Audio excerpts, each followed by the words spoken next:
Westwood One presents America at Night. Here's your host, McGraw Milhaven.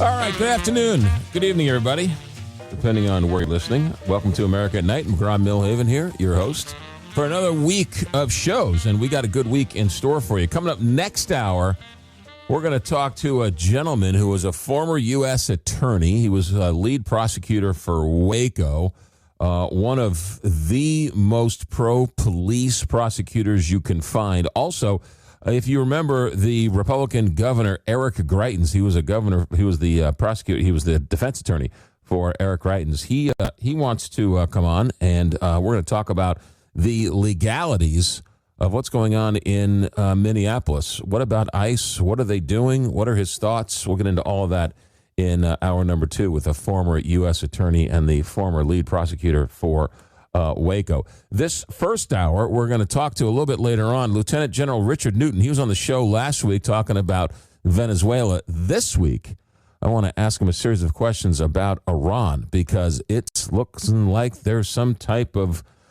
drumbeat to some type of military action in Iran. What does all that mean and how does that look? We'll talk with Lieutenant General Richard Newton later on in this hour. But this first half hour, news broke yesterday that the Department of Justice wants to bring criminal charges against Jerome Powell, the head of the Fed.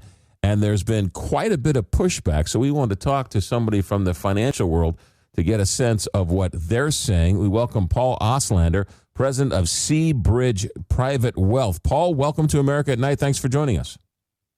Thank you, McGraw. Appreciate it. So let's first start with how did the markets respond today? The Dow was up, but I kept reading all day that the markets were mixed and the dollar was somewhat volatile. What happened today on the markets? Well, it started out a little shaky. The futures were down after the announcement yesterday and into this morning, but eventually it recovered during the day. You're right about that. The dollar's under some pressure, but the market finished off positively. I'm not sure that's anything more than just the economy's in pretty good shape, and the markets have been responding to that. I always worry that we could be derailed by self-inflicted wounds, and this weekend was an example of one of them. Yeah, what about the bond market? I know a lot of people look at the bond market when things like this happen. How did the bond market respond? Well, you're very prescient to say that. I think many of us feel that the bond market's more important than the stock market, and that's actually one of the worries that I have, right? You could really see the long-term rates coming up a little bit as a result of the independence of the Fed being compromised. I'm not saying that that's happened, but it might. And if that's the case, I think the bond market is a worry. You're right to say that.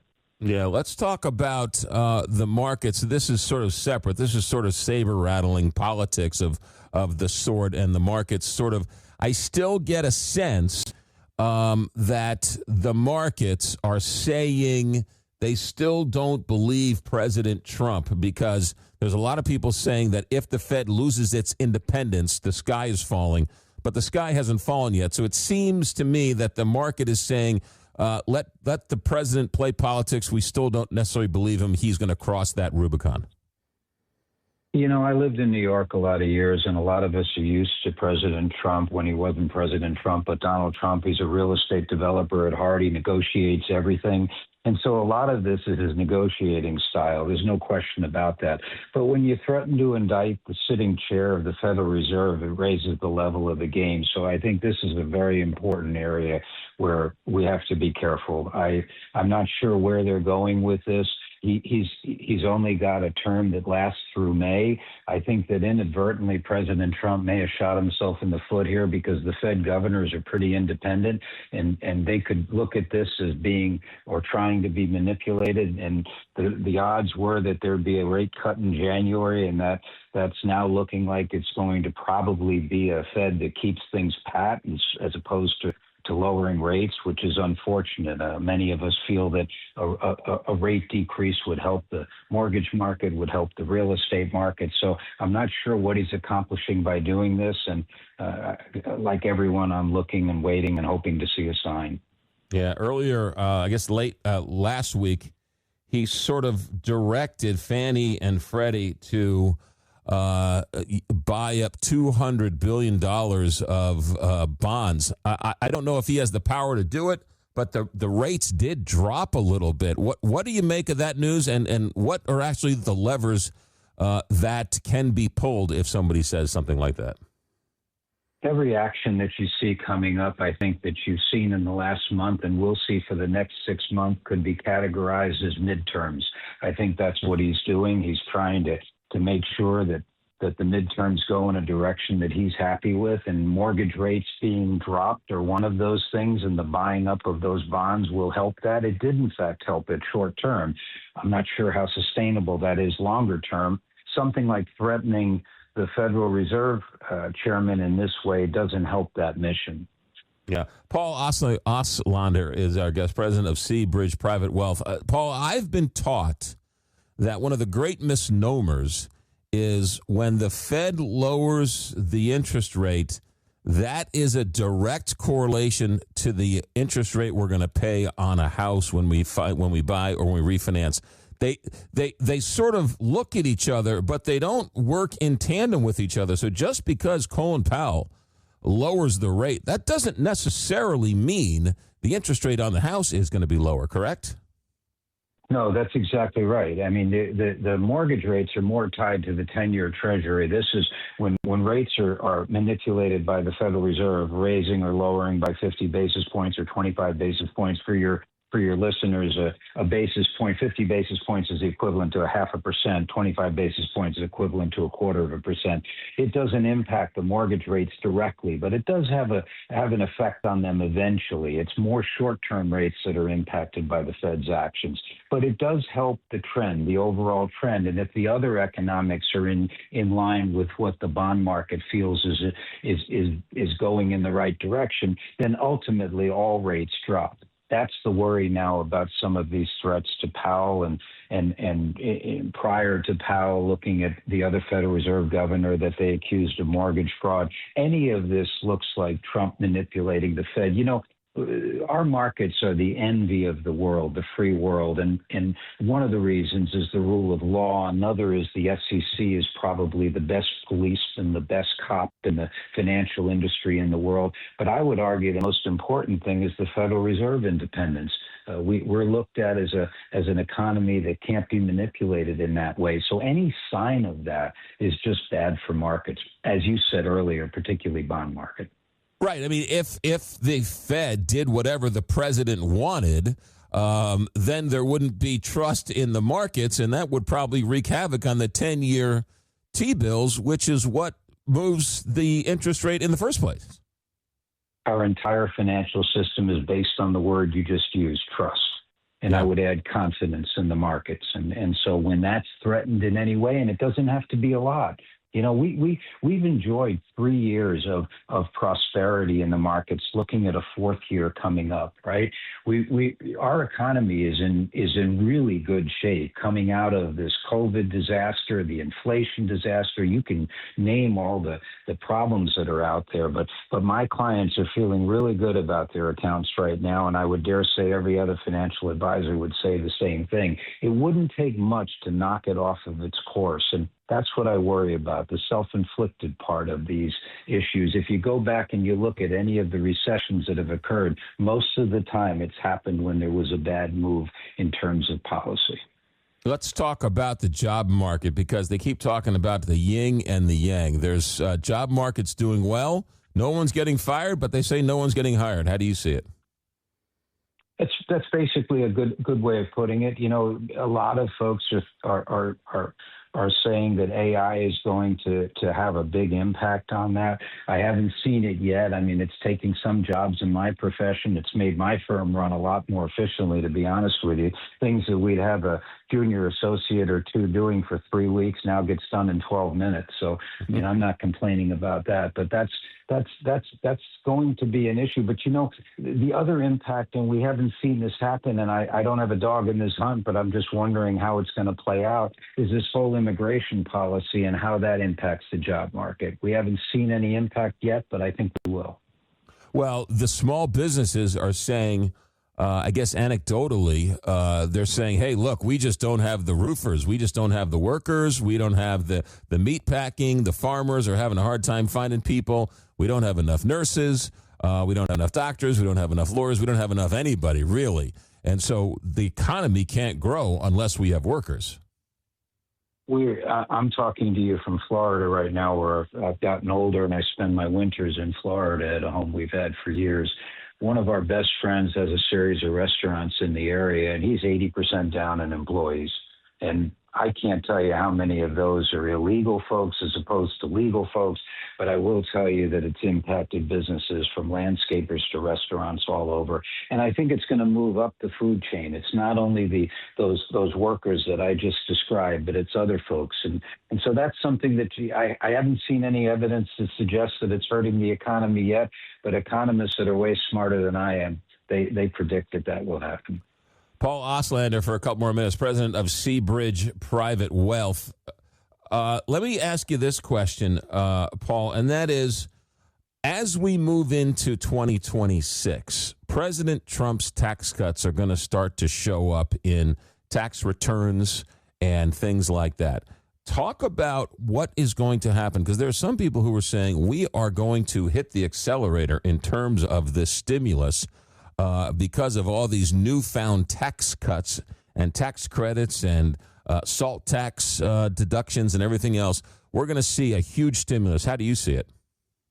And just the refunds. I see all of what you just said, but you'll just see refund. You'll see cash stimulus coming out to a level we haven't seen since the COVID giveaway.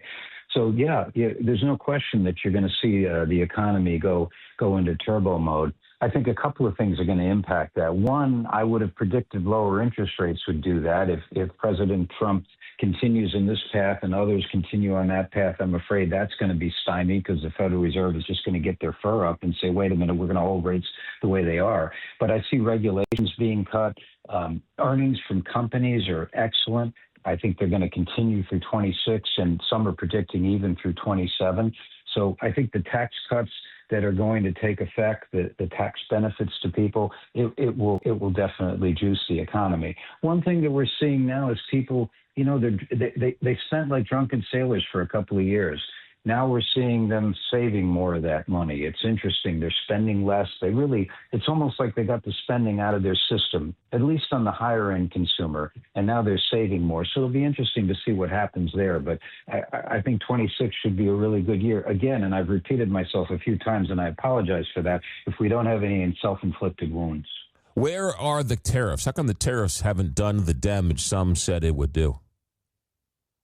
You're looking at I looked at these numbers today because I talked to some folks earlier where I had to do some work in this area where it's about a $210 billion tariffs dollar amount that have come in.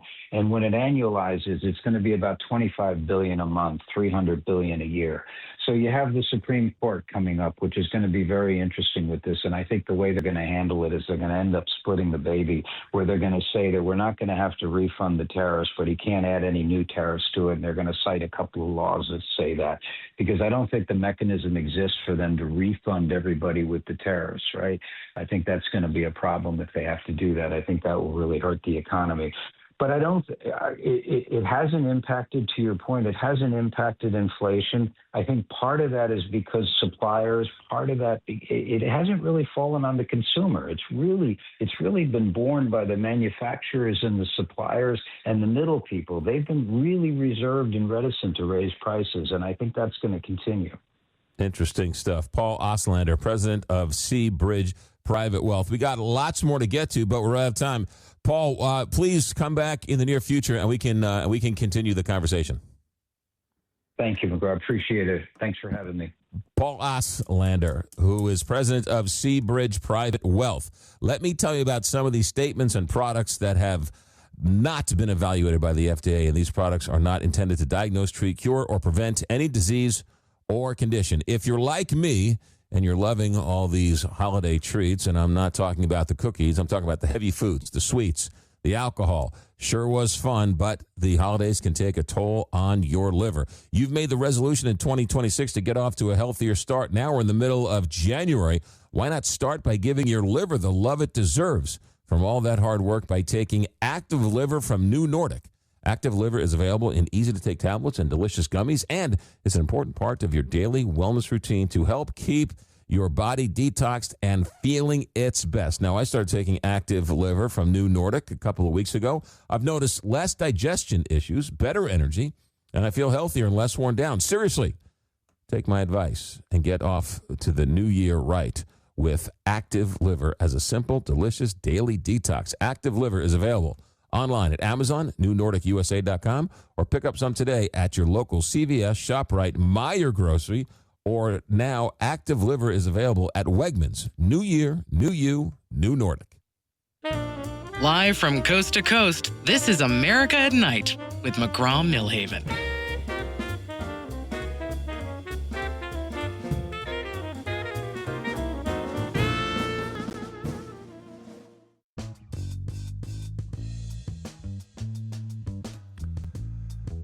Treasury Secretary Scott Bessent, according to Axios, is not happy with President Trump. Yesterday, when the federal investigation came out into Fed Chair Jerome Powell, Scott Bessent apparently told President Trump that he made a mess and it could be bad for the markets. That's according to two sources familiar with that call, telling Axios.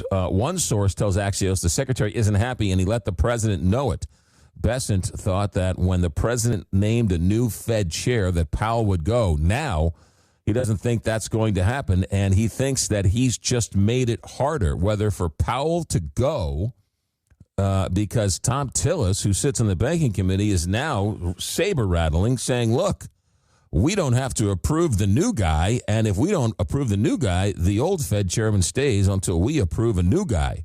So there's a little bit of one-upsmanship going on between Donald Trump wanting to control over the Fed and the Senate wanting to keep its independence. It should be noted that Tom Tillis, Republican senator from North Carolina, is not seeking re-election, and he was probably the loudest voice in Washington today. Stay right there. We're going to talk about what's going on in Iran. Some videos starting to leak out of massive protests. We'll talk about that with Lieutenant General Richard Newton, who is a News Nation senior national security contributor. Stay right there. America at Night. Back in a moment. This is America at Night with McGraw Milhaven.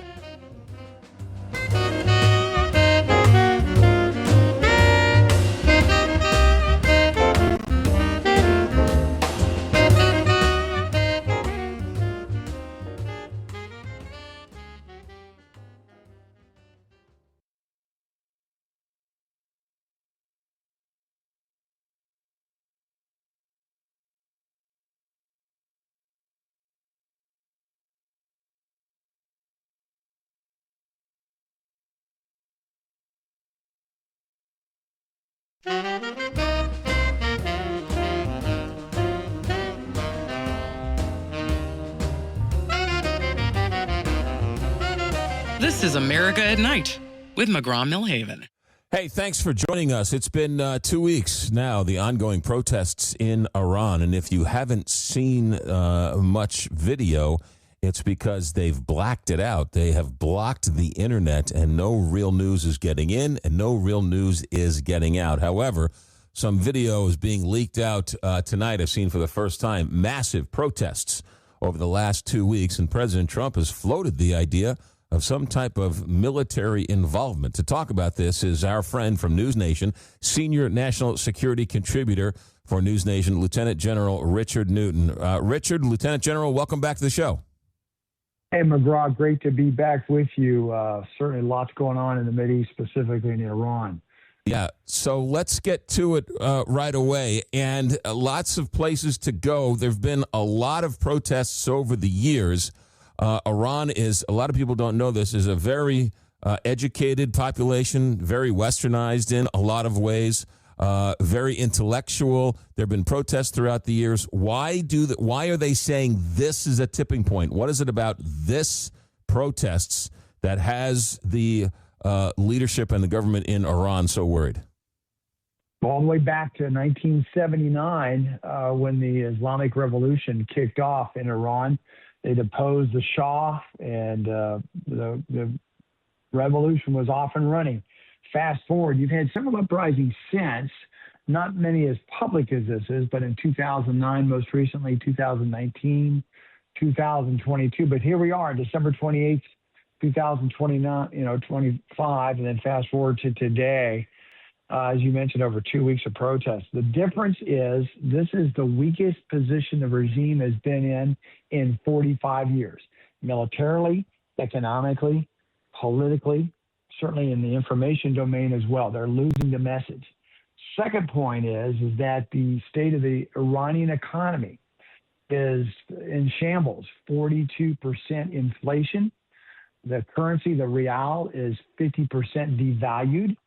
And as we talked about that December 28th date when the protest kicked off, it was not led by students. This was led by the middle class. This was led by merchants and so forth. And then the poor working class kicked in, and then the academics from the universities, academicians, and then the students kicked in. So it's really across the enterprise. And it's not just in Tehran, McGraw.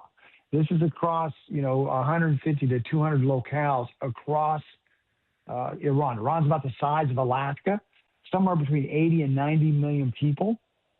Been under that theocratic regime, that brutal regime for more than 4 decades now.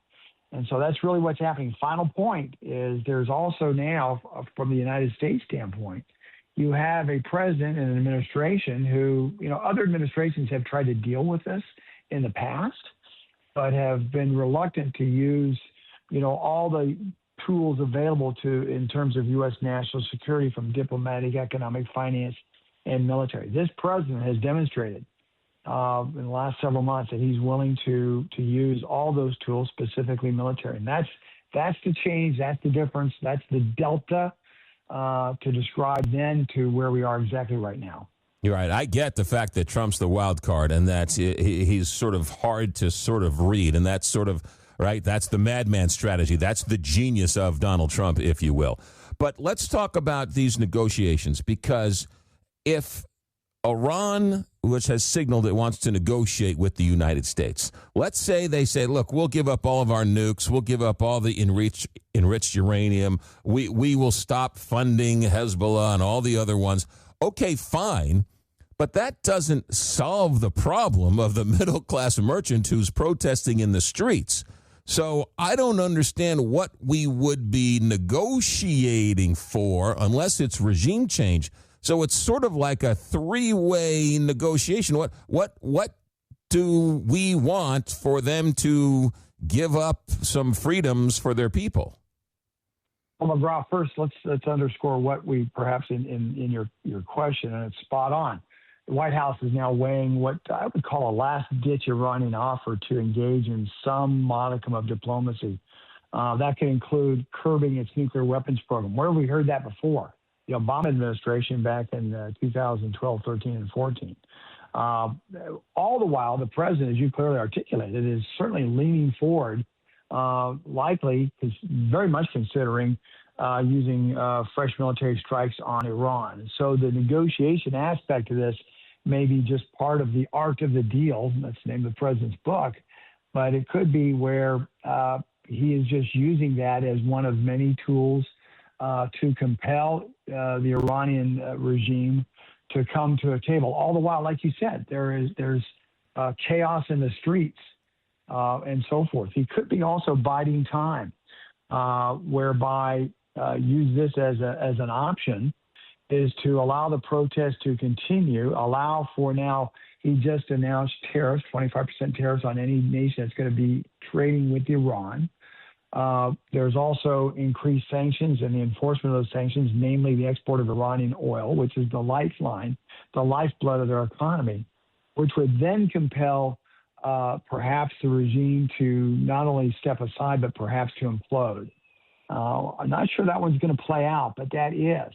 The other option the president has here, McGraw, as I think about it, is he could also strike first, militarily, or it could be with offensive cyber weapons capabilities and so forth, and then perhaps engage in what would be more real talks with the regime. So it's like we talk about 2-level chess or 3-level chess. It's like 4-level chess here, certainly when you get this president involved. I wouldn't know what he would bomb. I mean, what would you go after? And again, I even if they agree to everything to help the United States, great for us.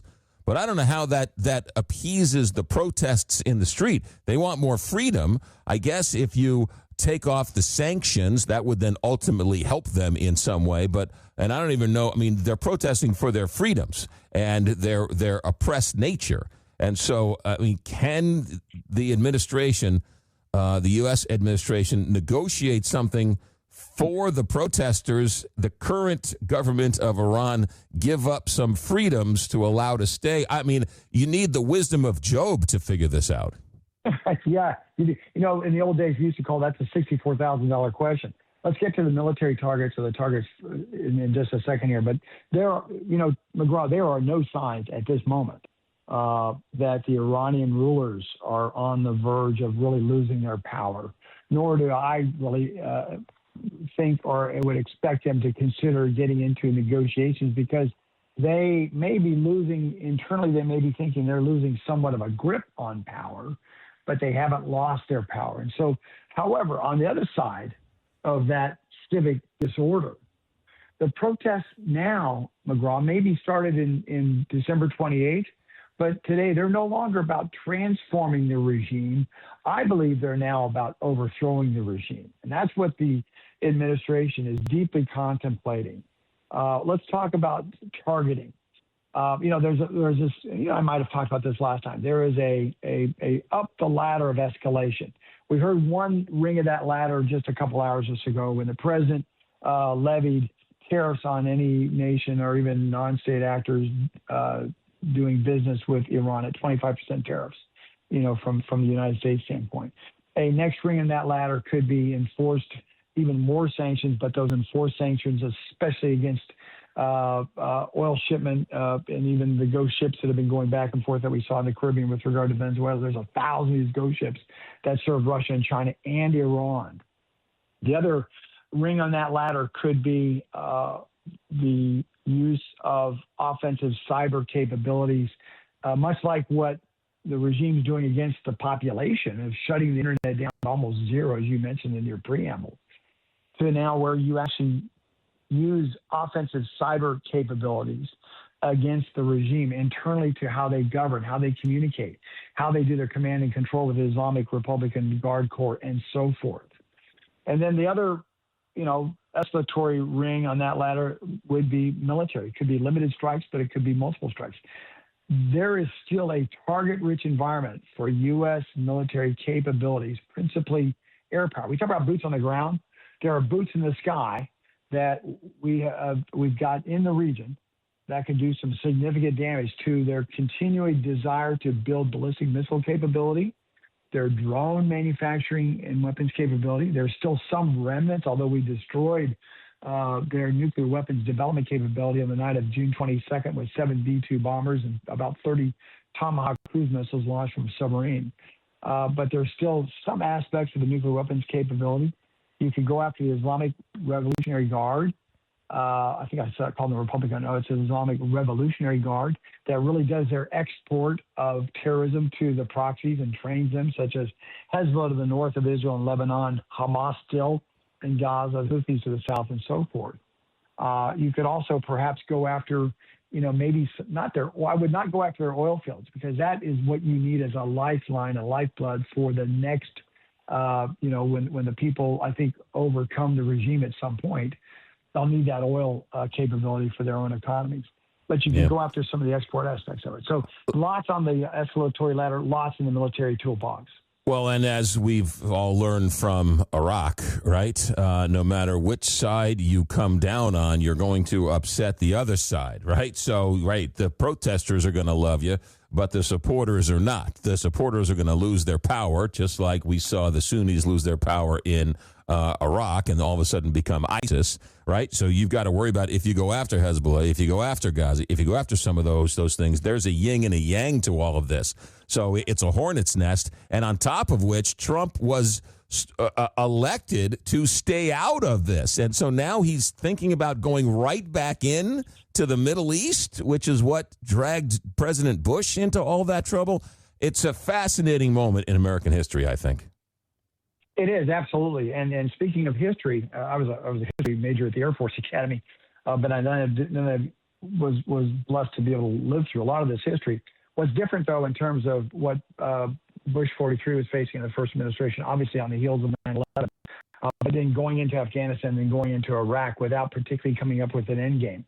I think what President Trump is doing, and certainly what I would advise him to do, and I know somewhat about secondhand of what's happening, he's really looking at, in terms of the limited use and the scope of U.S. military capabilities.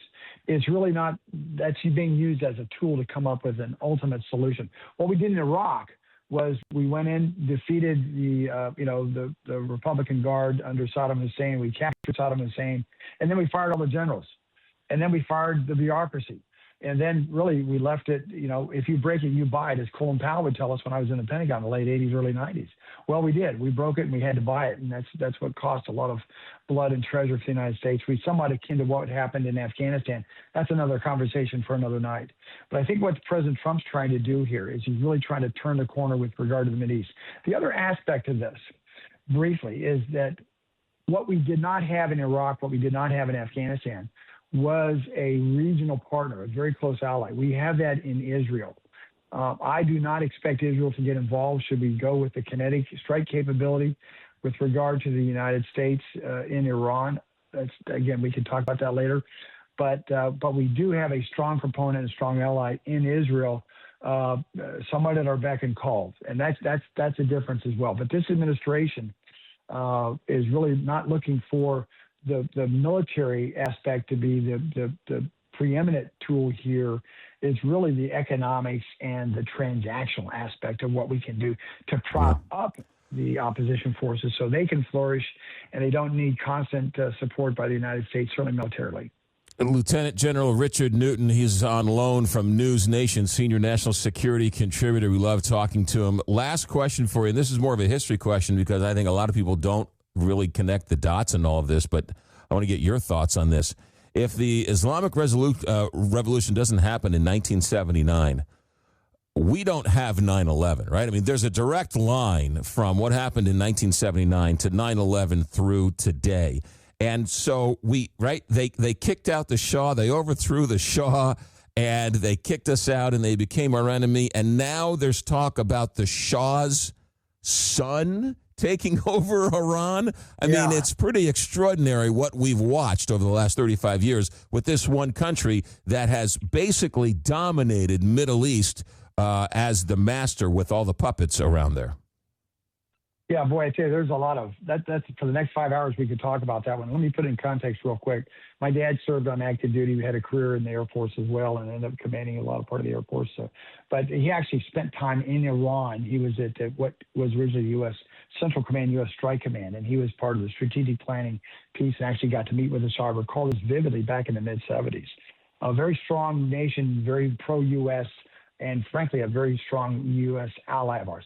Fast forward to Dick Newton. I graduated from the Air Force Academy in 78 to go to pilot training at Laughlin Air Force Base in Del Rio, Texas. And what's the host at Laughlin Air Force Base of the international community?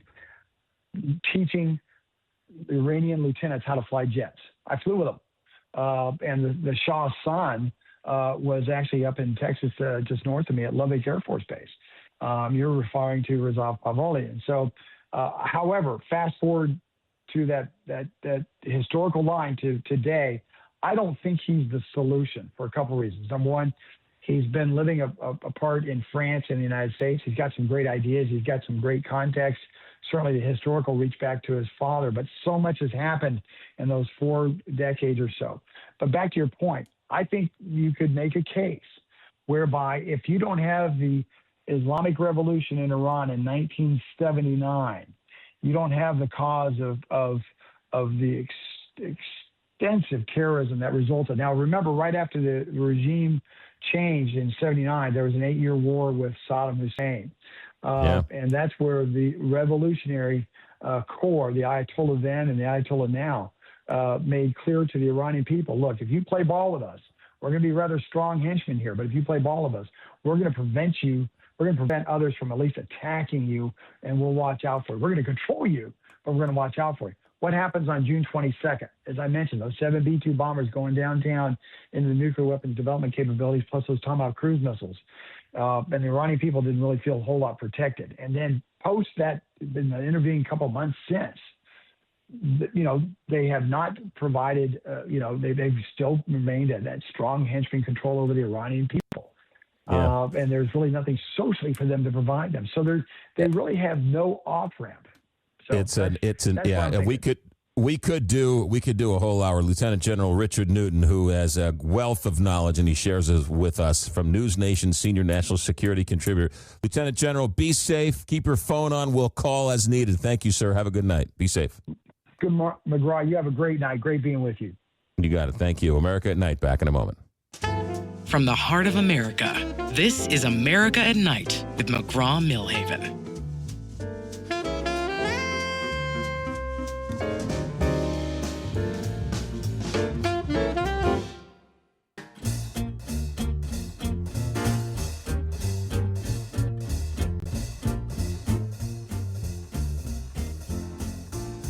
Welcome to America at Night with McGraw Milhaven. Iran has said, not just President Trump, but Iran has said that it was prepared for a conflict with the United States, but also ready to negotiate after President Trump warned that the United States might intervene to stop the increasing deadly government crackdowns on the protests that have been going on for the last number of weeks. Don't kid yourself. This is an extraordinary moment in the long and ongoing saga of America and Iran. We'll just have to wait and see how it happens. We're working on guests for all sorts of angles for this, because this, I think, is an interesting development no matter where you sit on the political spectrum. Stay right there. We are just getting started. Former U.S. Attorney for the Eastern District of Missouri is going to join us, Ed Dowd. We'll talk about the legalities of what's going on in Minneapolis. Stay right there. Our executive director is Alex Hinton. Our engineer tonight is Richard Good. I'm McGraw Milhaven, and this is America at Night on Westwood One.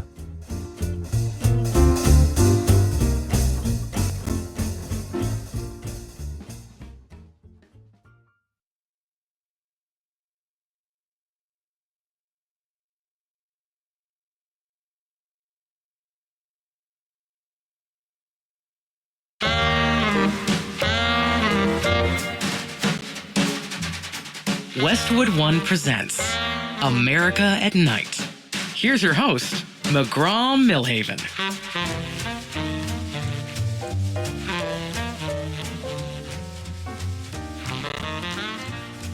Hey, welcome back to hour number 2 on a Monday night. Next hour, we will reserve for open phones, so you can get in early and get in often, and we'll open up some phones next hour. But this hour, though, we have a treat for you. With all the things going on in Minnesota, and now the state of Illinois and Minnesota is suing the federal government over ICE agents. The federal government now sending more ICE agents into Minnesota. Minnesota has 550 some odd police officers, and now they're going to have apparently well over 2,000 ICE officers. And we've all seen the video, but what's the legal side to all of this? Well, there's none better than our next guest. He is the former U.S. Attorney for the Eastern District of Missouri. He's also the past president of the National Association of Former U.S. Attorneys. He was well respected inside the law profession, also a big supporter of police officers. He was also Deputy Special Counsel for Waco. He's also one of the partners of a prestigious law firm in St. Louis called Dowd Bennett. Ed Dowd, thanks for joining us on America at Night. You're welcome, McGraw. I'm happy to be on. You betcha. First, let's start with ICE, because I'm no expert in this, but I often saw ICE wearing windbreakers going into the backs of restaurant kitchens and meatpacking plants. This is a new, different type of ICE that we're used to seeing, isn't it? It is to me, and it's very abnormal to have these supposedly civilian agents, civilian law enforcement dressed up like they're special forces, and their faces are covered. They're carrying high-powered rifles and extremely aggressive from everything we can see, and not just in Minnesota, but in Chicago and in a lot of other places. They're shooting people. They're pushing them around. There's one incident where they got it on video where they're kneeing a guy on the ground held by 3 agents, and he gets kneed in the face 5 times. And it's just something that we have not seen in this country. And hopefully they'll put some safeguards on this thing and slow these guys down and maybe start an investigation when they shoot somebody to death. Yeah, so let's get to what happened in Minnesota the other night. A lot of people are looking at this video, and obviously, depending on where you are on the political spectrum, is how you look at it, right? It's a Rorschach test, and so from your perspective as a U.S. attorney, what did you see? And what do your eyes tell you, and what does your experience tell you? Well, the first thing that I think about in this, and as I have, heard the agents saying, you've got to put it in context. Well, the context here is this woman was apparently parking illegally after dropping her 6-year-old off at school. Mother of 3, she's there parking illegally, blocking a lane. There's still a lane open, which apparently is the one she wanted to go down. And that's so important that this isn't a situation where she's crashing into people or waving a gun. And the person who made this a dangerous situation is the shooter who stepped in front of the car, which is not good policing. It's foolish to place yourself in front of a car. And that's not what a good policeman does. It's the opposite of what a good policeman does. And then while he's filming, which I think is a good idea, and as I'll tell you more than once tonight, thank God there are some videos, so we actually have some idea of what happened here. He's got his gun drawn. So he's standing in front of the car. He's got his gun drawn on an illegal parking situation. So that's the way I look at it in context. And then you see what she's doing on the other hand, which is smiling. She's looking at the agent, at the shooter, and saying, I'm not mad at you. She says it twice. I'm not mad at you. But I think what she didn't realize was that this agent was mad at whoever was going to be driving that car. And you see what the other thing that obviously leaps out at you is she is turning her car wheels to the right, and he's on the left front of the car. You can see it in the video. The wheels are turning to the right. You can see her hands turning the steering wheel to the right, away from him. And in one of the videos, at least, maybe more, you can see that there is space between the shooter's legs, and the left front of the car. Before he shoots, he is actually already safe. And that's when he starts shooting, and for some reason shoots 3 times at a woman who did not wave a pistol. He came in there angry. Why they're running at them, at these citizens screaming obscenities at them, is not what you're supposed to be doing. They could have arrested her at her house the next day if they just let her drive away instead of shooting her 3 times. So now there are 3 kids. Ed, it's fascinating how you saw that as a U.S. attorney. And again, I point to ICE because they're used to like raiding meatpacking plants, and we see them raiding restaurants and undocumented workers, arresting them and sort of putting them in the back of vans. We don't see them sort of as riot police going after and picking fights with protesters. Yes, it's just so unusual, so abnormal. It's so much like a totalitarian state, the way police in those places operate, and not what we're used to. Here, it's legal to be demonstrating.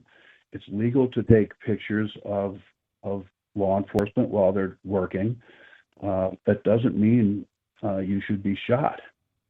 And their choice really was, when they shot Ms. Good, it was, should we arrest her for illegally blocking the street tonight, tomorrow, or should I just shoot 3 times? And I think this agent had a problem before where he was dragged in a car where if the facts are true, as I have read, that he foolishly put his arm in the back of a car and tried to reach into the front seat to unlock it, and the driver drove on him. He was injured. So I think he came into this with a big chip on his shoulder, and I think it really got away from everybody, and now it's going to be a funeral. But you're right, and the fact of the matter is, McGraw, what really is most worrisome to me about the whole thing is, when you're in law enforcement, and as you know, my family's been in law enforcement here in St. Louis since 1850. My great-great-grandfather was the first Dowd as a policeman in St. Louis. My great-grandfather, and I think this is appropriate here, Edward Dowd, said that, and there's a newspaper story where he arrests 3 armed robbers.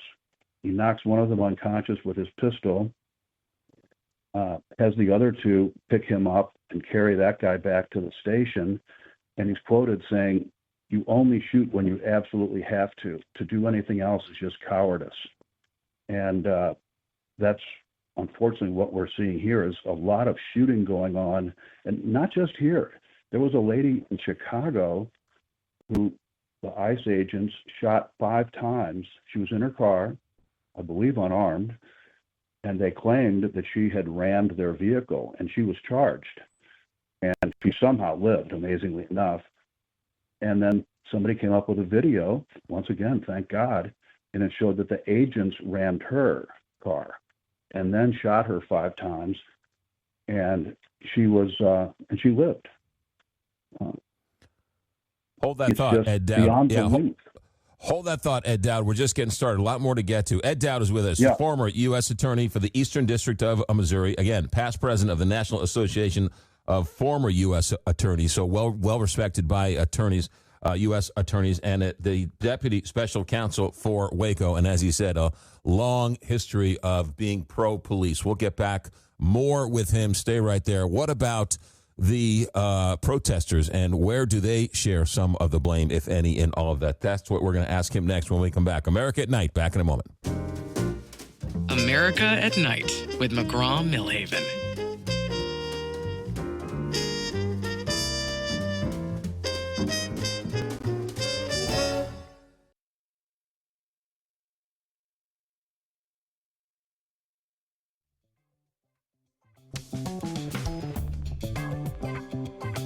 Coming to you from the heart of the nation, this is America at Night with McGraw Milhaven.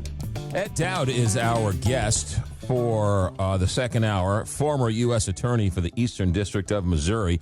Ed, let me ask you about the responsibility of the protesters. You were talking about the police officer and what you saw. I know you've seen the video of the police officer who did the shooting with the video, but there was the person who was driving in the passenger side. She was also filming, and she was sort of in his face in the middle of the street. And we've seen other protesters sort of go right up to the police officer in his face and film right in his face and say nasty things and so on and so forth.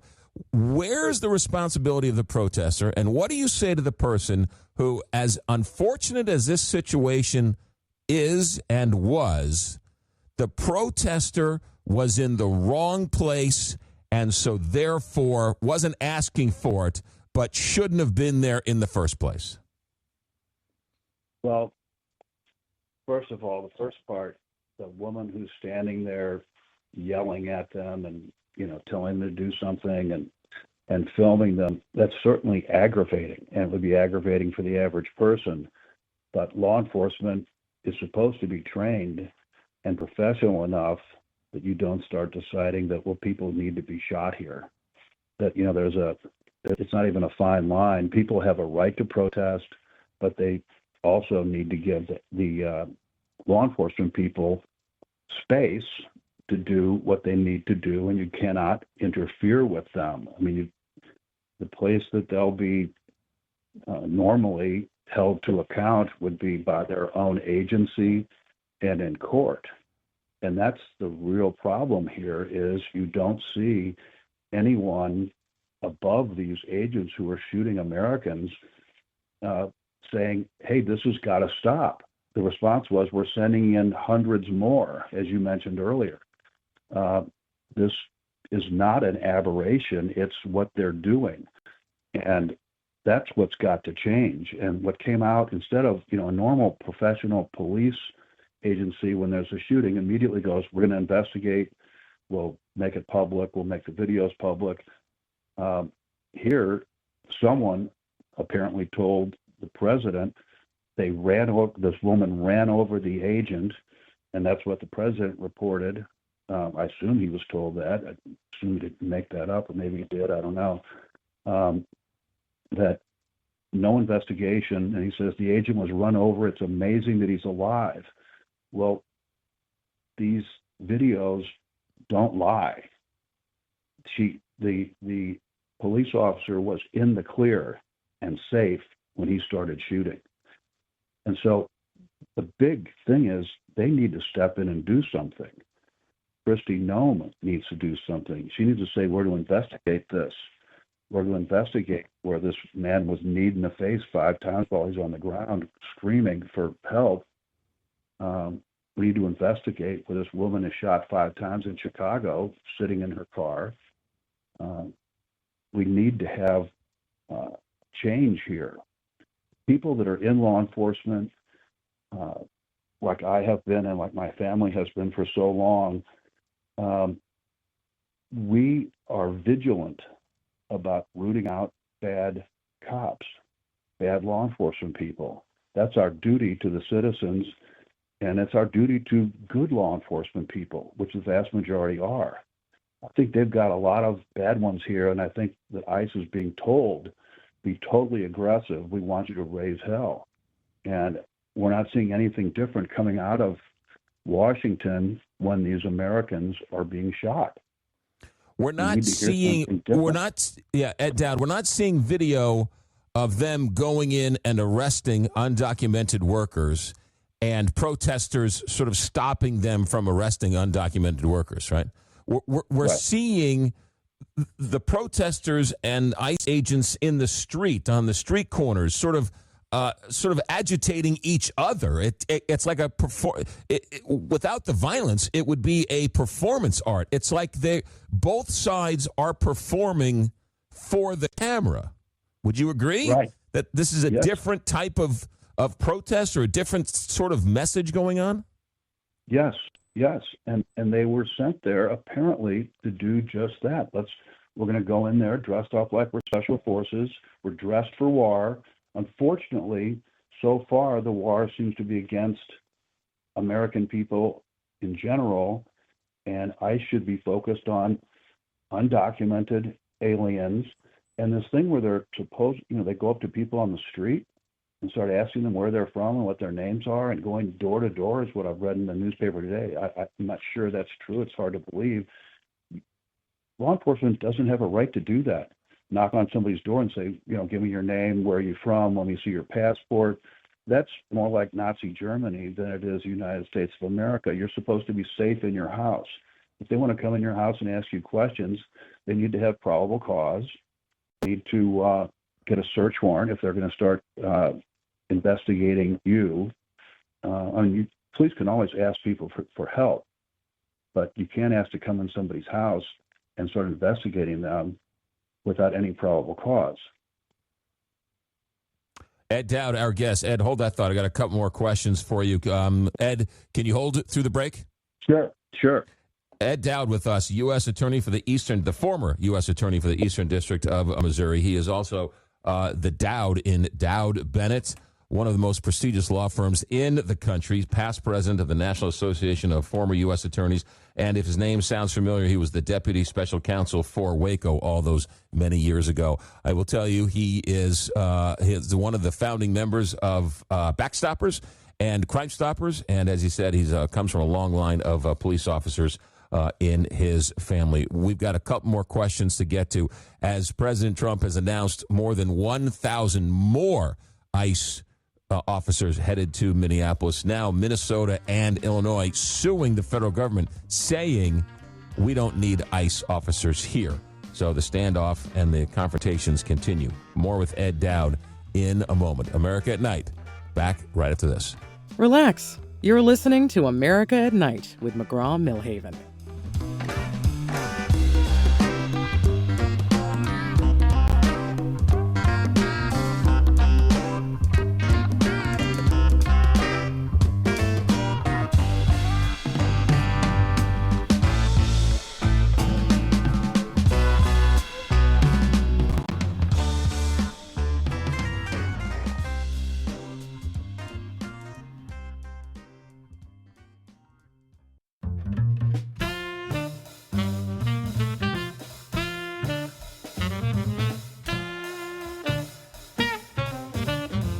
Relax. You're listening to America at Night with McGraw Milhaven.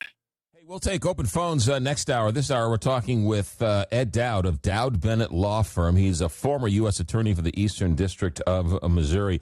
Ed, why all of these ICE officials that were in Minneapolis and now with at least 1,000 more apparently reported to be headed to Minneapolis, I guess what's happening is that the protesters are squaring off against the ICE officials, and the Minnesota police are in the middle, I guess, trying to keep the peace. So you have to assume that it's dangerous for them to be in the middle of these protesters and these ICE officials, and the police have found themselves trying to be peacekeepers in the middle of this nightmare. That is just so amazing to me that is necessary between federal agents and the populace.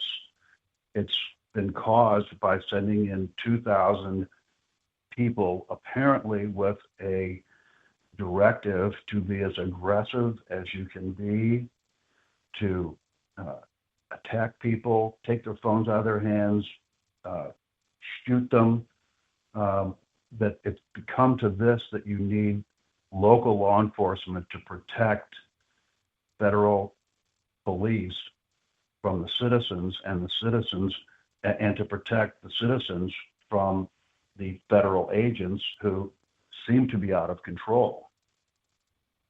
It's just, I know we've never seen anything like this ever. The closest thing to it really was the opposite, where the citizens were attacking the Capitol on January 6th and attacking the police. And I don't know, the whole situation of just sending them in the first place, 2,000 people, as opposed to going after the people that you know are illegal and that you know have committed crimes. Those are the people we want picked up, and the statistics indicate that the vast majority of people being picked up and deported have not committed any crimes other than maybe being in this country illegally. Yeah, we find ourselves in a very strange place. I want to go back to the protesters again because I think this is really important, and I think as Martin Luther King Day approaches, right, the leader of the nonviolent protest, if you will, right, the protesters have become more vocal, more in your face. I don't want to say more violent, but more in your face. Do you think the protesters have gone too far, not necessarily assessing blame on this one woman, but do you think the protesters have gotten too aggressive and really trying to create a situation where they want the officers to respond so they get a viral video, so they get clicks, so they get on the evening news? I'm sure there are some that are doing that. I'm sure that there are some, but I think the vast majority are not. I think they are demonstrating against what they consider tremendous overreach by the federal government into their communities, and what's happened around the country. I mean, we've mentioned 2 or 3 outrageous situations where women were shot in their cars, and one lived, one died. Guy being kneed in the face 5 times, while being videoed by a bystander. But there have been dozens of other shootings around the country since this push has started. And I think people are totally fed up with it. Once again, you can be as fed up as you want to be. You cannot actually physically interfere with a federal agent. and you see how dangerous it is as well. Yeah. If you were a U.S. attorney and something like this happened in your district, maybe it's a unrealistic question, but do you think you would file charges on that police officer if something like this happened in your district as U.S. attorney? I would be working closely with the state prosecutors and sharing information with them and about everything, giving them access to the car, to the statements of the witnesses, all the videos. I would not be concealing what happened from the state prosecutors. They have absolute jurisdiction over shootings in their district, and you never want to say what you're going to do until the investigation is closed. But this case is very unusual in the sense that I've seen, I think, at least 3 videos and seen what the guy said, heard what the shooter said. When you talk about intent, to me, the thing that shows the most intent here is 2 things. One is he's in the clear. She's turned to the right. You can see space between his legs and the car. He has not shot. Shoots 3 times. I don't know why 3 times. And at basically point blank range, can't miss. And you see the other agents there that you can see, they jumping and ducking, and they're shocked that the gun's going off also. And then he says, blanking thing. That tells you what's going on in his mind. It wasn't, oh, I'm in danger and I'm hurt. And then you see him walking and no limping, not hurt. Shouldn't have. I was talking before about how unprofessional he was in terms of standing in front of the car and pulling his gun out. And one of my law partners is a former police officer, and he said, that's the last thing you do. He made it dangerous by stepping in front of the car, and then for some reason, the last thing you want to do on a traffic situation is pull out a gun and start waving it around and then start squeezing the trigger. So yeah, I think that they should do a complete investigation and let that state prosecutor decide what he's going to do. I don't think the federal prosecutor is going to do anything based on what we've heard from the president. But in normal times, back when you were a U.S. attorney, yeah, you would defer to the state first and allow them first crack at it, if that's the right language to use. When I was a U.S. attorney, we had a lot of violent crime here, a lot of carjackings and other murders, and I worked very closely with the local prosecutors to have them and the local police and sheriffs, everybody in the whole half of Missouri, to send us cases, and we prosecuted those violent crime cases.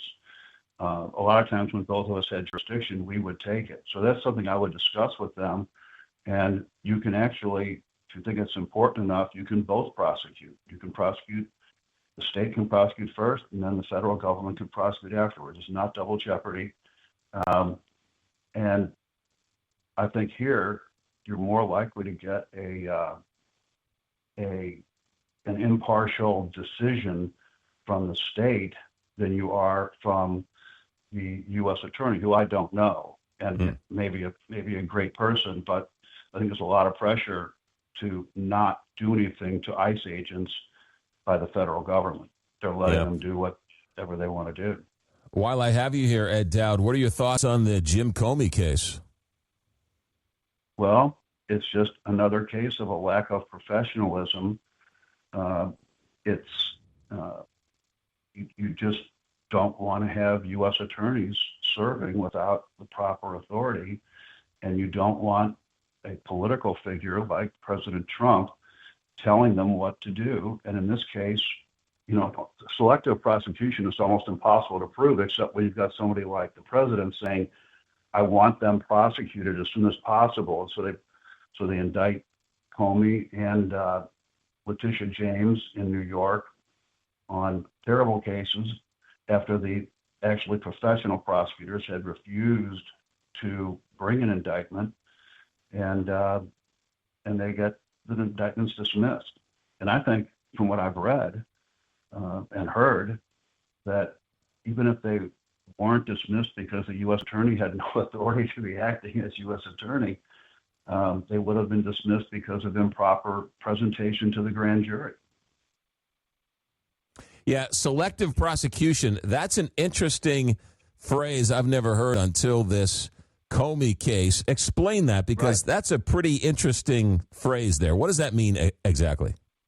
It's very hard to prove, and it basically means we're selecting someone maybe for their political beliefs or because they're my political enemy, or for a host of other reasons, I guess, to prosecute based on what they've done politically, as opposed to did they really commit an offense here?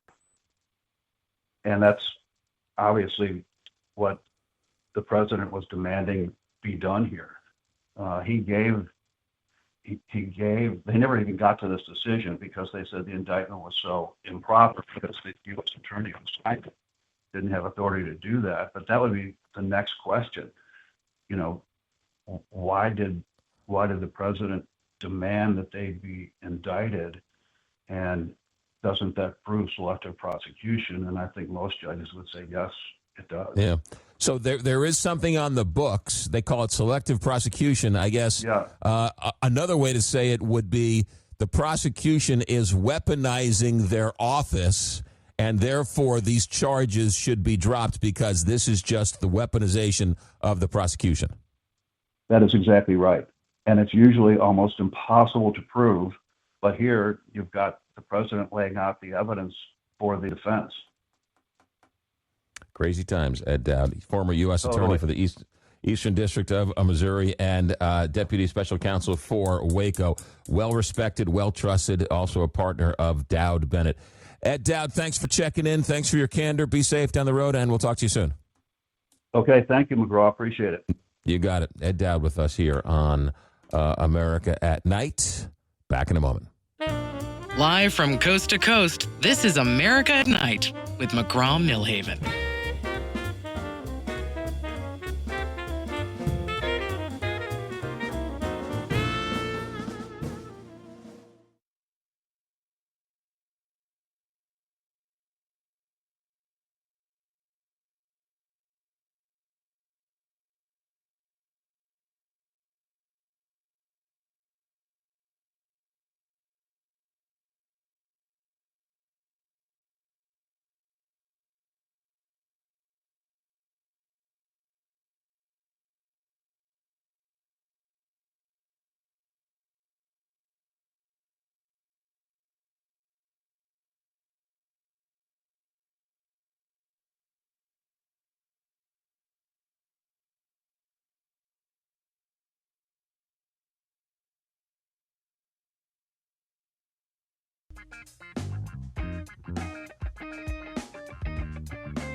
You're listening to America at Night with McGraw Milhaven. Hey, we'll take a couple of phone calls this hour. I saved a couple of minutes for phone calls this hour to talk about Minnesota. I know it's been a hot topic on the show last week, but I don't want to spend all next hour yelling and screaming at each other and saying the same things we've said the last couple of nights. But if you have a comment about what Ed Dowd said, we'd love to get you on, but make it quick. 1-844-2-McGraw, 1-844-262-4729. That's 1-844-2-McGraw, 1-844-262-4729. We'll take a couple of phone calls if you want to chime in on what Ed Dowd said. Look, here's the way I see it. And again, I've said it before, I'll say it again. I said it early on. Now over the weekend, everyone's saying it, right? It's a Rorschach test. You see what you want to see in this video.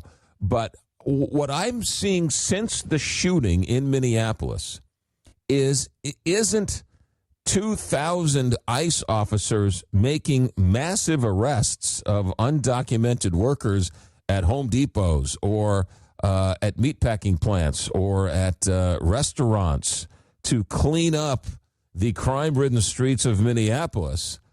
All I've seen is them and protesters egging each other on. So I don't know what an extra 1,000 ICE officers are supposed to do in Minneapolis Are they supposed to try and what's going on? We're escalating the altercations between the protesters and ICE agents. Have we sort of lost the focus of what ICE agents are supposed to be doing? They're supposed to be arresting undocumented workers, and instead all I see them is getting into skirmishes and confrontations with protesters.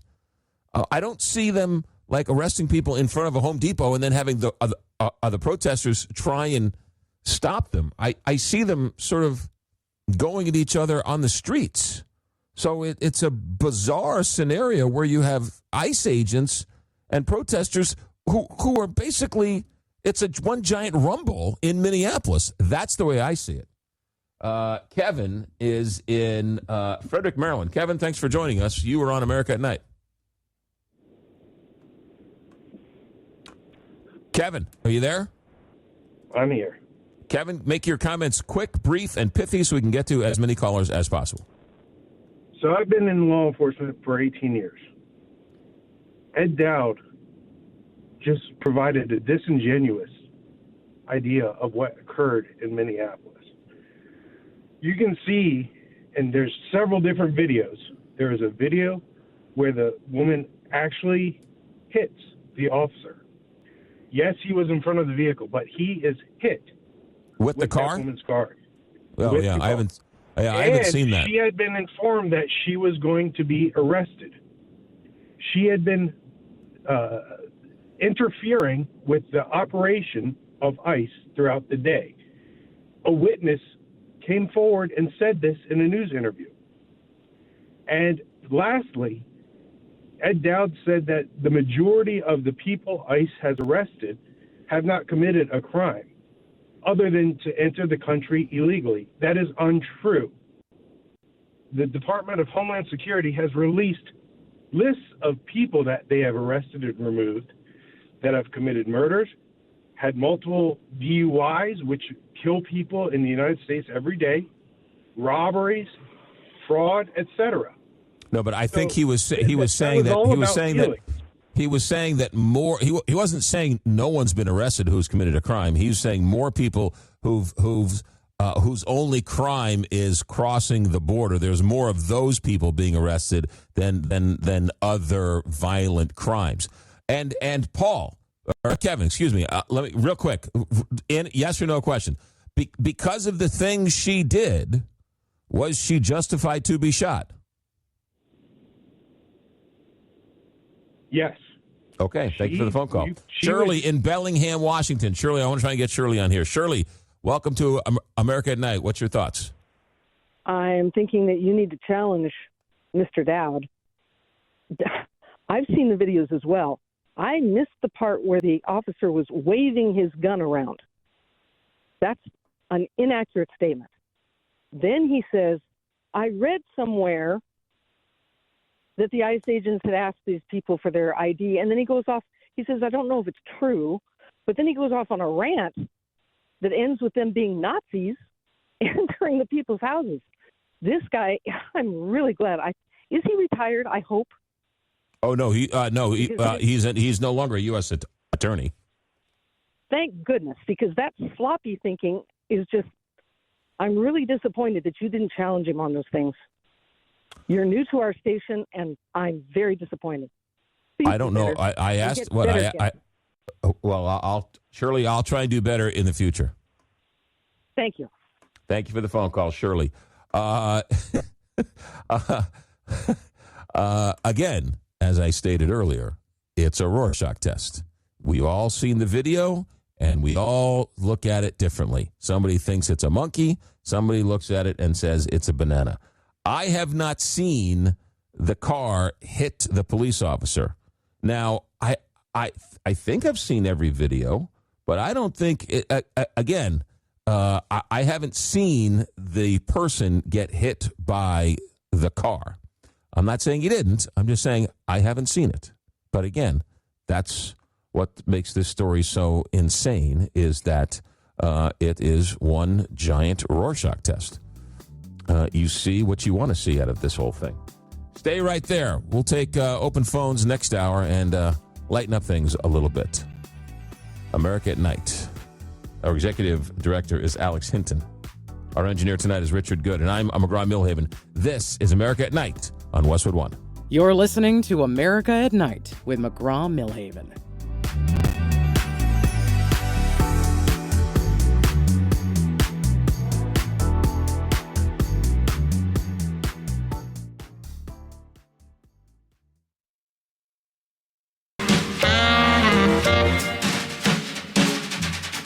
Westwood One presents America at Night. Here's your host, McGraw Milhaven.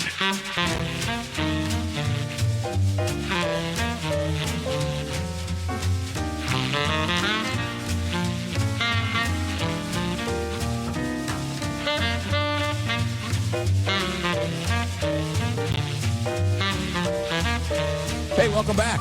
It's hour number 3, and that means I've done enough talking for the night. It's time for you people to chime in. What are you thinking? What's going on? What do you want to talk about? 1-844-2-McGraw, 1-844-262-4729. It's a Monday night, and we've had quite a bit of guests tonight talking about the Fed and some of the numbers when it comes to the economy. We had a News Nation Lieutenant General Newton talk about Iran. I think that is... I don't know why that Iran story fascinates me so much, but I guess it's because it's the culmination of a 30-year story, 35-year story. I remember very well as a little boy watching Nightline, right? That Nightline got started with the American hostages taken over when the students overtook the embassy in Tehran. And I think you could probably argue that's why Ronald Reagan beat Jimmy Carter in the 1980 elections. But I mean, I think you have the Middle East. I think this is because of that 35 years ago, and the Shah goes away, right? The Shah was a bad guy. The protesters come over and overtake the embassy, take the hostages, install their own mullahs. And then they go about, remember the Iran-Iraq war? We supported Iraq because they were enemies of our enemies. And so we befriended Saddam Hussein.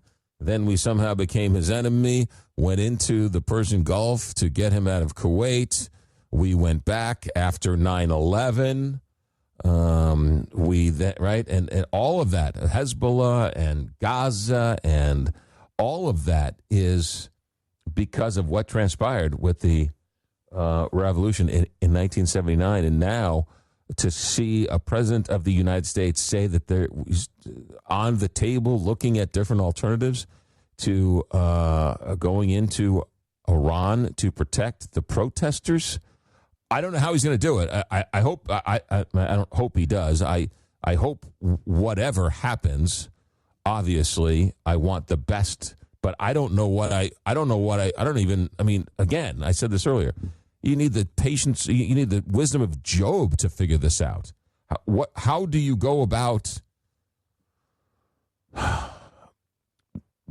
bombing Iran to get them to stop killing their protesters? What are we willing to do? Are we willing to put boots on the ground? Are we willing to... we've already sanctioned them to the point where their economy is ready to collapse. And I'm not for it or against it. I have no idea what should happen because Iran has been our frenemy, our foe, our mortal enemy, our great friend in the region over the last 50 years. We've cut deals with them. We've broken the deals with them. We've ended the deals with them. I don't know what to tell you, but I just watched this story in utter fascination with what is going to transpire, right? Say a little prayer that it all works out for the best, but it is just an amazing moment in time in this unbelievable story with Iran and the United States. All right, 1-844-2-McGraw, 1-844-262-4729. Let's go to Paul in Boise. Paul in Boise, welcome to America at Night. Good evening. Thanks for taking my call. Yeah, Sure. The last time I talked to you, I was having problems with my phone, and I was talking to you about the stadium in downtown San Francisco.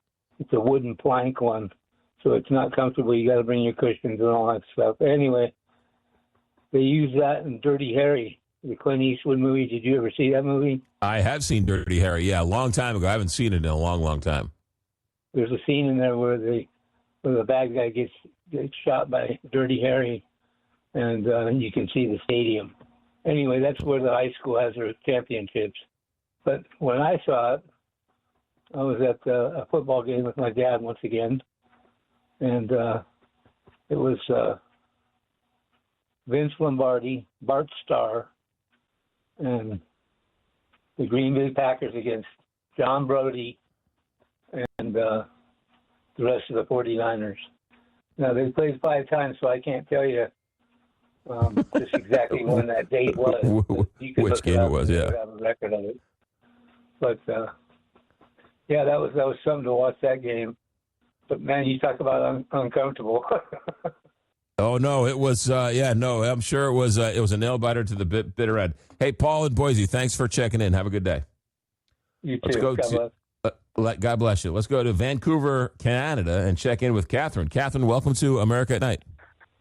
Oh, hi. I'm so glad you're on tonight where I am, because I couldn't get you last week, and I can only get your talk in portion of the show where you call in. So I'm trying to figure out what days you're on, and well, I don't. Yeah, well, if you go to you have to check with your local station. I don't know how they're slicing it up, but we're on for 3 hours Monday through Friday. So I'd call the station and see when they're airing the show. Okay. Thank you. All right. You betcha. Thank you very much. All right. Short and sweet. I believe we've got Diane. Is it Diane? Diane in Rock Ridge, Florida. Diane, welcome to America at Night. Hi, McGraw. It's Diane. It's rock ledge, like the edge of a rock. But I'm really a resident of your hometown, St. Louis, and all right. enjoy listening to your morning show, KTRS. And you brought up something the other week. You were musing upon how to spend our big windfall football money, and you'd like it to possibly provide a legacy. Do you remember talking about that? Sure, yeah. Well, I have just a little. It just recalled a delightful story that I remember. I'm a volunteer at our history museum. I give talks there. It doesn't matter. It makes me not a former teacher. I just love history. Anyway, my granddaughter attends Washington and Lee University in Lexington, Virginia. It was founded in 1749. It wasn't called Washington and Lee back then. It was called Liberty Hall. Now, back then, this is all Revolutionary War times. This isn't a terribly long story. I can condense it. But here, George Washington is father of our country, and he's led our country to a great victory. And so the James River Canal Company wanted to give him some shares in their budding company, as much to thank him as to maybe associated his name with their company. And George Washington, being the saint he was, said, thank you very much, but I'm not the only guy, and let me instead invest in the future of our country, which would be education. And so let me help out poor, struggling Liberty Hall. This is the baby Washington and Lee, Liberty Hall. He donated this in 1796 to $20,000. And my granddaughter, who's a junior there this year, on her tuition bill, which is hefty, has a couple of dollars paid by George Washington. That's how it's listed in the line item. Due to that investment, that endowment, it still pays a trickle of the tuition for these kids. And I think that's very cool. And it's sort of your thought about legacy reminded me of that. And I just wanted to tell that to you. That is a fantastic story. I have a couple of questions. Hold on a second. You go. Yep. How much? And then they named the school Washington University, and it got the Lee after the Civil War when they talked Robert E. Lee, and we can talk another evening about what a great man he was, really brought the university into the modern times. Forgive me for tripping on your line. What is your question? No, you're good. How much money is taken off the bill because of this? I mean, are we talking $5? Are we talking $100? A couple $1,000? Well, okay, now get excited.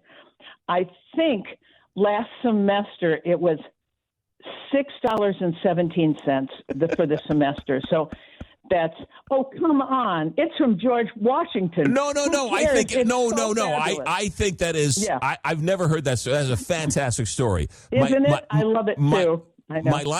My line of questioning was, I would think if he gave $20,000 in 1780 or whatever it was, right? Yeah, in 96, but I wouldn't have gone yet in 16 years. 1796. I would think $20,000 endowment would have grown a little bit more than just $6 per student. Now you would. Now who did he invest with? But realize too that Liberty Hall was really dying. So who knows how much they invested? Gotcha. I don't know. They they may have had $6.17 left to invest. That is a great story, and just because for those who were paying, I will come back and fill in the backstory and all that. But Diane, what a great story! Washington and Lee still paying dividends from what George Washington did 200 plus years ago. What a great story! Thank you very much for telling it. Call back anytime, you bet. Diane. And you know how your story prompted my thinking, and I just wanted you to know that. And so, great story. You take care and enjoy your evening show, and certainly enjoy the morning. And by the way, between you and me, why would a man care to go to a baby shower? But I'll leave you with that. Take care. So long. Oh boy. She went there. Stay right there. I'll explain when we come back. America at Night, back in a moment. Join the conversation. Call 844-2-McGraw. America at Night with McGraw Milhaven.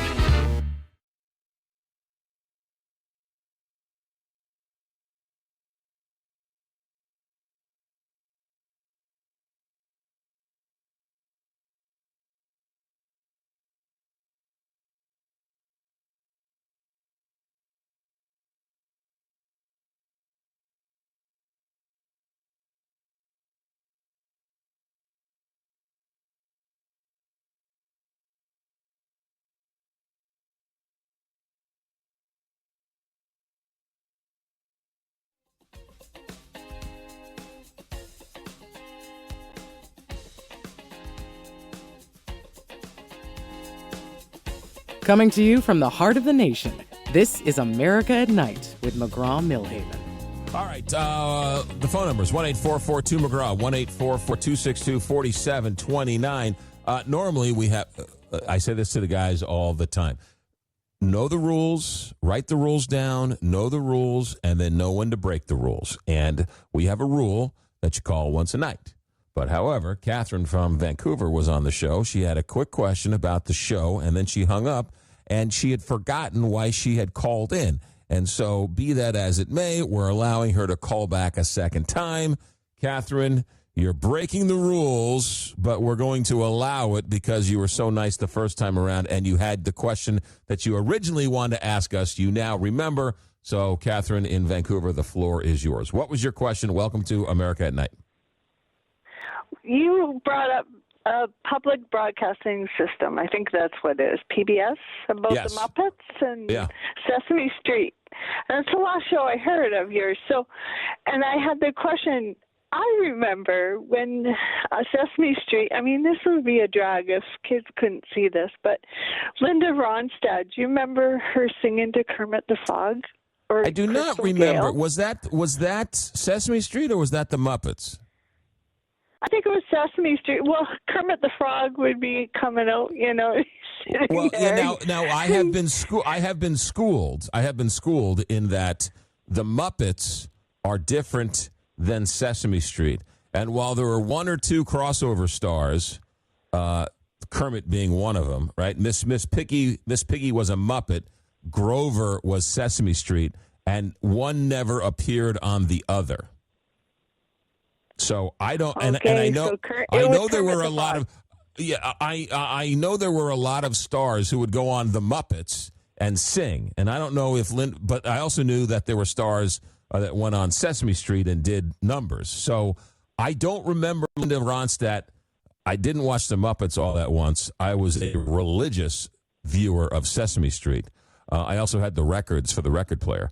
But I don't remember Linda Ronstadt. Do you remember Crystal Gale? Well, I love Crystal Gale. I don't remember Crystal Gale again on Sesame Street. Was she on the Muppets?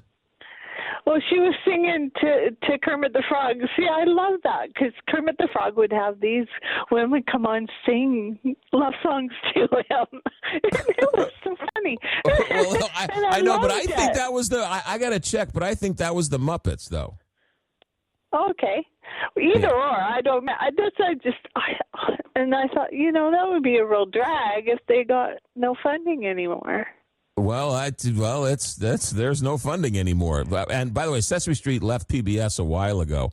Now I get it was on HBO, and now it's on Netflix. I think it's around, but I don't think the first runs showed up on PBS anymore. But that's a whole, because of the whole different world we live in now. Catherine in Vancouver, thank you for listening. Thank you. You got it. Yeah, I'm not sure, but I think Crystal Gale, which by the way I love, right? She's a coal miner's daughter, or coal miner's sister, right? But I think that was on the Muppets. And the two guys in the balcony, right? That was the Muppets. But Sesame Street was Cookie Monster, Big Bird, Snuffleupagus, Oscar the Grouch. There wasn't crossover with the Muppets. I think Kermit the Frog was the only crossover, right? Then you had Fozzie Bear and you had some of the other ones. There are some great Sesame Street stories that are out there. And one of them was, and I have just enough time to tell the story before we go to the bottom of the hour break. Do you remember Franklin? Franklin was the African-American Muppet on Sesame Street. Remember Roosevelt Franklin Elementary School?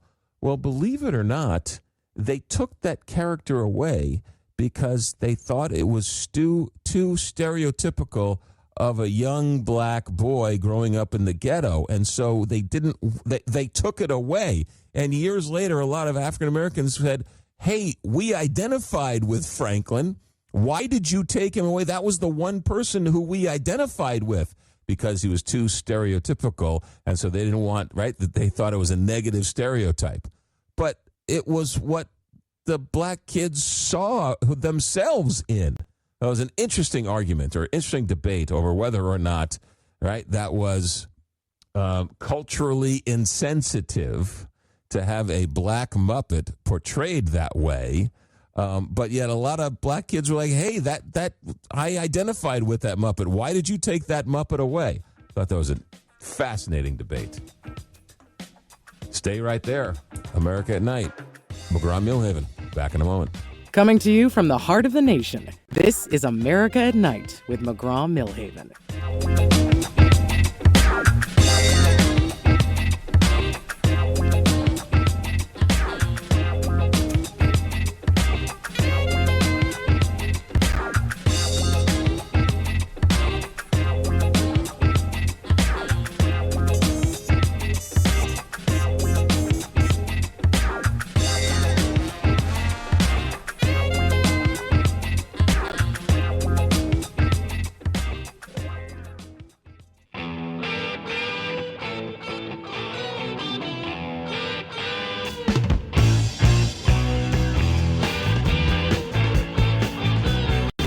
Join the conversation.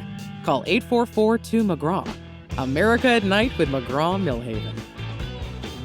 All right, what are we doing here? We got open phones, 1-844-2-McGraw, 1-844-262-4729. It's open phones. I've been told we're going to be getting the text line here real soon. Can't wait for the text line. Let's go to David in San Francisco. David, welcome to America at Night. Oh, hey, McGraw. Yeah, I heard with interest the discussion about cutting the NPR. In World War II, you may be familiar with hobby radio, that little kids were able to, they'd go out and get a 10-watt radio transmitter and be able to start up their own little radio station in their attic or their garage or whatever. And even during World War II, those were totally legal. They were considered public part of civil defense, that neighborhoods could keep in touch with each other and be able to, create communication systems. So when you hear about Donald Trump and Doge coming up with a system where they not only want America to get rid of communication systems, but the community systems, because National Public Radio was for the parts of the country that were so rural that they didn't have small radio stations for the most part, and it became an ability to have national broadcasting, educating the public to what's going on in the world. And so obviously, I've said in your show and 100 other shows that Donald Trump is organized crime, and his whole purpose is to keep people ignorant and keep them in the dark about what's going on. And so killing National Public Radio, or the National Public Radio and the PBS systems, that's just a part of organized crime being able to control the dialogue. And it's a big part of what Project 2025 is, too. I will say this, and what I found bizarre about all of this is not necessarily the cutting of PBS, because it's pick your battles. But my issue with the Trump administration was, why would you cut Voice of America? Because it was run by Carrie Lake. Okay, so she's your hand-picked person to run Voice of America. This is your opportunity to have a news or a worldwide news organization that you control the message of. And so you don't control the message of NBC or ABC or CBS, and you threaten to pull their license because you don't like what they report, and you sue them because they edit things you don't like the way they were edited. You have the Voice of America and your hand-picked person there, and you can shape the message around the world any way you want. Why would you cut Voice of America? That makes no sense to me, right? You want to propel the Trump mystique around the world. Why would you cut Voice of America? That's your mouthpiece so that the world can understand how great Donald Trump really is. That made no sense to me. Well, and that's the interesting part about the bigotry, about keeping the immigrants away. As far as I'm a big fan of Thomas Paine, and as you might have noticed, about 2-3 days ago was the anniversary of Thomas Paine's publishing of Common Sense. And if you know about Common Sense, that was a pamphlet that was published less than 6 months before the 4th of July. And within those 6 months, 1/3 of the population of the 13 colonies had a copy. It was that much of a bestseller. It just laid out the common sense about why you don't want to have a king that has so much ignorance. And then the fact that the king is 3,000 miles away on the other side of the ocean. He can't know about local situations. He can't know about droughts or plagues or drought or floods or anything else. And the people living in those areas needed to reinvest in their areas. And the king was taxing them and then sucking the money overseas where he could have a party. And so Thomas Paine puts together Common Sense and lays out hundreds of different issues. And immigration was a big part of it, where you wanted to be able to give a magnet of freedom that if somebody was living in tyranny in the other side of the world and they were able to escape to America, they could get a mind of their own, and then they could fight back in the old kingdom. They could fight the tyrants. And the idea that Donald Trump and his Project 2025 crowd are the ones that are making the sweatshops in those countries now. And they don't want any witnesses coming here and telling them what's going on. So David, I would tell you that you should know that Thursday night he was on the show a couple weeks ago talking about his new book, The Fate of the Generals. His name was Jonathan Horn. He is a columnist for the Free Press, and he wrote a column. He was a speechwriter for George W. Bush. He wrote a column for the Free Press about the 200th anniversary of Thomas Paine and Common Sense. And so he's going to be on the show on Thursday night. Well, I'll look for it. I'll make a point, yeah.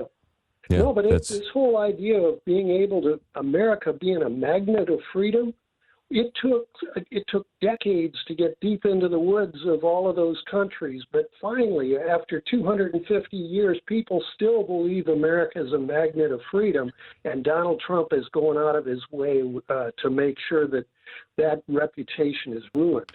And I keep saying he's organized crime, and Project 2025 is too. David, thank you for the phone call. Have a good night. My pleasure. You got it. 1-844-2-McGraw, 1-844-262-4729. Yeah, that Jonathan Horn sent an email to me. I read his column about Thomas Paine. I thought it was fascinating. And he said, hey, can we come in and talk a little 250th anniversary? I said, sure, absolutely. So he's going to join us on the show on Thursday. And then I just got wind today from the national parks. We're going to start that segment on January 27th, if my memory serves me right. January 27th is a, let me see on the calendar here real quick. Yeah, January 27th is a Tuesday, so that's going to be the first one. And, man, are we in for a treat. One of the first couple of episodes, we're going to have the park ranger from Yellowstone National Park, which looking forward to that as we celebrate America 250 years going strong. Brody in Pittsburgh, Pennsylvania, licking the wounds from a tough loss tonight. Thanks for checking in on America at Night. Oh, that was. I had to work tonight. I was listening. I'm like, oh, come on. There was. Come on. We got that black and gold power, but I did not call to talk about the lost Steeler game. But, okay. Hey, I hope the Texans handle the Patriots. But what I called in for, and I've been listening to your show, and I really like your format. And I'm very big in radio. I'm not on the air in radio. I'm on the air right now. And I just wanted to talk to you about what's going on in Iran. It's pretty interesting. There's been a heavy military action going on in there. And I'm just wondering if you know about what's going on there tonight, because they're killing their own citizens over there. And I just was wondering if this is like another piece of the pie that we're going to get ourselves involved in and stuff. It's really no. First of all, I am fascinated by what is going on in Iran right now. Earlier in the show, I don't know if you heard it, but we had Lieutenant General Newton on, who is quite well versed in what's going on and has a number of friends who are sort of the eyes and ears, if you will, still very much connected. And we talked about it for a good half hour earlier tonight. We know very little. We know that the protests have been going on for 2 weeks. We know that the internet has been cut off. So we're getting very limited information. I suspect the federal government has much better information than we do. We are starting to see some videos leak out. They have talked about Starlink, getting back up. We'll wait and see what happens. Starlink, yes. Yeah. So we don't know. We're flying blind. But what we're hearing is that there are mass protests going on, and that there are a number of people who have died as a result. The government is pushing back, and it looks like it's a brutal situation going on right now all over the country. Yeah, and I try to be like right in the middle of the road, even though, I have a contract with the Air Force. Please don't thank me for my service, because I have a contract. I pick up recruits. I'm not a recruiter at downtown Pittsburgh at the Federal Building, and I have several friends in law enforcement and the military and everything. But I'm right down the middle. I'm a Gen X guy. You know, what the hell? I listen to AC/DC really loud in the car here. So, I'm Gen X. You're Gen X. I knew I liked you. I don't know. I'll leave you with this. I don't know what can be done. I don't know what we bomb, how we bomb, because the experience we have with Iraq. When we went in, we took out Saddam Hussein. Half the country loved us, half the country hated us. Right? We fired the Sunnis. They became ISIS, and we fought an insurgency for the next 10 years. So there are protesters who would probably love us to intervene, and there are supporters who don't want anything to do with the great Satan America. So no matter what you do. Yeah. No matter what you do, you're going to upset half the country. What's that? What year did you graduate high school? 1985. Oh, so you go. See, 86. So there you go. I was a junior when you were in high school. When you graduated high school. Yeah. That's awesome, man. Hey, I really enjoy your show. I'll call back sometime, man. It's really like your show, man. Thank you. Brody, thanks for checking in from Pittsburgh. Yeah, Brody. Brody from Pittsburgh, Pennsylvania. I thank you for checking in, you youngster. The 80s. I was smack dab right in the 80s, baby. I wanted my MTV like nobody's business. America at Night, 1-844-2-McGraw, 1-844-262-4729. We've got, let's do this. 1-844-2-McGraw, 1-844-262-4729. Got a couple of phone calls. As I say, we take the calls in the order they come. And Alex knows not to do a whole lot of screening. We just make sure that you are somewhat coherent. We don't really care what you have to say. He tries to early on, he tried to give me a couple notes. I was like, don't waste your time. Don't. I don't really want to know. We take all comers. We ask you not to yell at me, not to curse, be respectful. We're on a delay anyway. But that's half the fun of taking phone calls from all around the country, and that's the fun of doing a national radio show. 1-844-2-McGraw, 1-844-262-4729. As I am saying this, Alex is taking his sweet time getting the next caller up on the board. I'm trying to... Oh, here we go. Joe in Salem, Arkansas. Joe, welcome to America at Night. Hello. Hey, I tell you what, first time get to call you. We can't get the third hour. We get a answering machine. I don't know what's going on. It's been that way for a year. Down in the Mid-South, there's a lot of people that I'm not hearing get to call in, so first and second hour is all we can do. Listen, thank you for this interview with Mr. Dowd. He agrees with, I agree with him 100%. I'm an got busted up, but I'm an volunteer fighter. And for years, I worked around all kinds of cops. And I think what happened here is some of these guys sign up for that $50,000 bonus. They make a really good salary, these feds. And he should have been taken off the scene after he got drugged by a car. He's probably fearful. I've seen cops pull a gun on crowds that was gathering around a fire and then just start shaking. They don't know if they want to shoot or not. You got to be more confident than that. So there's something wrong with this dude here that shot that woman. That was totally uncalled for. Joe, I'm glad you brought up that, because people keep saying, oh, well, he was dragged before, so somehow that's an excuse to why he was able to do something else, right? Not if it's your mother, not if it's your daughter, not if it's your son, right? We want police officers. It's a hard enough job as it is. If they're still dealing with baggage from a previous altercation, they shouldn't be on the front lines dealing with very difficult situations, right? He wasn't, if he was still suffering from his last altercation with being dragged by a car, he shouldn't have been on the front lines to begin with. Amen. That's right. Yeah. And I'll tell you another problem the big cities are having that we don't have down through here in these smaller towns and counties. Half of us, are signed up with the sheriff in good standing. We don't have to have 600 hours of training that we already know what we're doing. But they've got to start checking with the sheriff and having some posse comitatus. That's the power of the county, volunteers, state militia. That's different than National Guard. They need to go with these guys. And then a lot of the people say, oh, there's locals. Oh, we know him. We know this guy and that guy. And they're going to be calmed down. They're not going to feel like they're being invaded because they know these people. I don't know why the sheriff. I haven't heard one thing about a sheriff in all these shootings.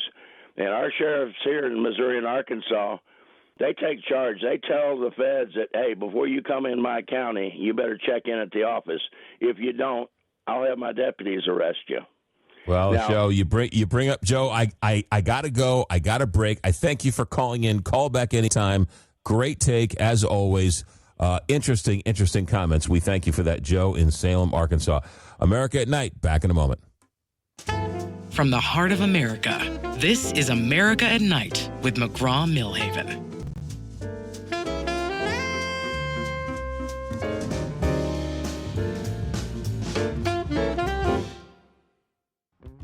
All right, I got time for one more call. We're going to squeak one in. Dee, I got 1 minute in Wichita, Kansas. Dee, welcome to America at Night. I think part of the problem is that the level of corruption in that state and the effort on political issues like this to construct a narrative is so great. I do not think the state can be trusted, the state prosecutors, in any way on this. I believe the federal government should keep it. And I'd point out one other thing is that these jurisdictions did not agree to work with the federal government on rounding up criminal aliens, illegal aliens. Dee in Wichita, Kansas, thank you for your comments. Appreciate it. You got it. Have a good day. Adam in Danville and Norm in Ames, Iowa, we cannot get to you. Richard Good is infringing on your free speech rights because he's telling me we are officially out of time. However, we have another show tomorrow night for all of us to enjoy. So I'd like to thank Ed Dowd, who was on earlier in the show, Lieutenant General Newton, who was on the show, and, of course, our partner with SeaBridge Financial, talking about the Fed. Thanks for calling, as always, and thanks for listening. We'll do it all again tomorrow night. Our executive director is Alex Hinton. Our engineer tonight is Richard Good, and I'm McGraw Milhaven. This is America at Night on Westwood One.